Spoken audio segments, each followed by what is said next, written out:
Bom, vamos dar início à nossa aula resumo de biologia. Hoje a gente vai falar um pouquinho sobre o núcleo, numa primeira parte, tá? Vamos lá, uma rapidinha, aula resumo com os conceitos principais que vocês precisam saber para as provas de vestibular ou prova de ensino médio que vocês vão ter. Bom, primeiramente a gente tem que saber sobre os tipos de células, né? A gente sabe que as células, elas são ou procariontes ou eucariontes, né? Bom, a célula procarionte ocorre em bactérias e cianofícias, não apresentam núcleo típico, sendo constituídos por parede celular, plasmalema, citoplasma fundamental e cromossomos formados unicamente por DNA. O único organoide é o ribossomo. O primitivo núcleo é chamado de nucleóide. Tá? Depois as células eucariontes, como são as nossas células, elas ocorrem na maioria dos seres vivos e possuem um núcleo típico limitado por uma carioteca, né, uma membrana, no interior da qual aparecem o carioplasma, a cromatina e o nucleolo. Bom, e aí a gente tem o núcleo interfásico, que é o núcleo da célula que não se encontra em divisão. Ele apresenta uma atividade química extremamente intensa e também é chamado de núcleo metabólico, tá? Bom, a forma dele é geralmente esférico nas células cúbicas, esféricas e poliédricas. Ele é alongado nas primáticas e achatado nas pavimentosas.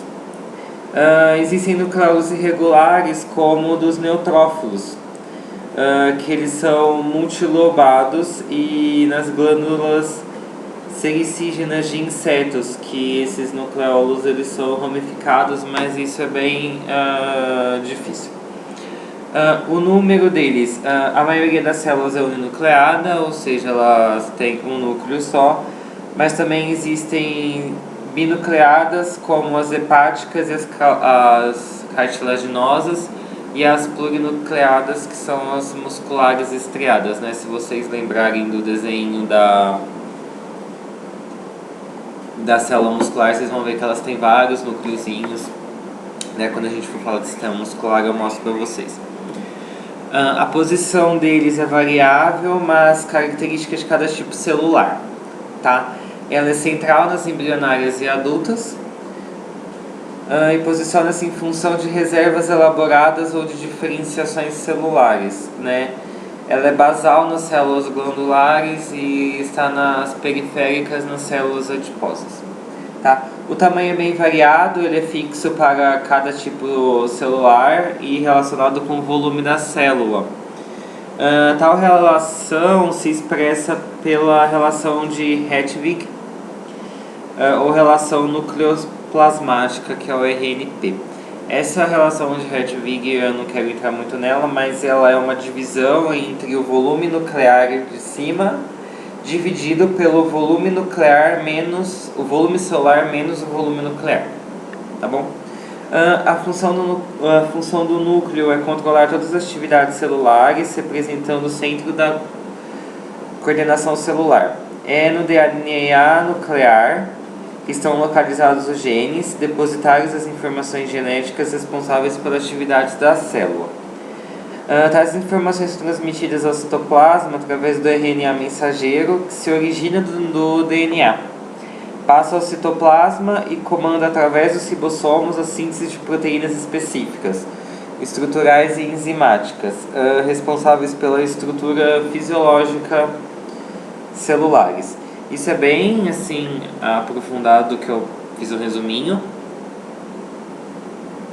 Mas pra frente, quando a gente for fazer um treinamento para a segunda fase, eu defino isso melhor para vocês. Bom, a estrutura ela é dividida em algumas partes, né? A carioteca, cromatina, nucleolo e carioplasma. Na carioteca, o núcleo é envolvido por uma membrana dupla, lipoproteica e porosa. Os poros regulam as trocas de macromoléculas com o citoplasma. A cromatina é o nome dado ao conjunto cromossômico existente no núcleo interfásico. Pode ser dividida em eukromatina, que é cromatina descondensada e a heterocromatina, que ela é condensada, tá? A eucromatina, além disso, ela é geneticamente ativa, ou seja, ela tem DNA que é transcrito em RNA mensageiro. E a heterocromatina, ao contrário disso, ela é inativa e por não realizar essa transcrição, tá? O nucleolo são corpúsculos geralmente esféricos, constituídos por RNA, DNA e proteínas. Eles estão relacionados com a produção de ribossomos e originam-se dos cromossomos organizadores do núcleo, tá? O carioplasma, por fim, ele é também chamado de suco nuclear.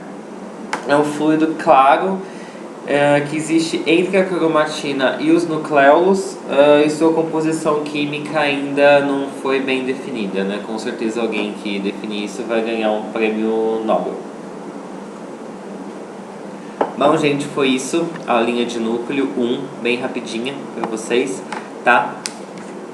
Fiquem atentos que vai ter o vídeo de núcleo 2 daqui a pouquinho, tá bom? Valeu!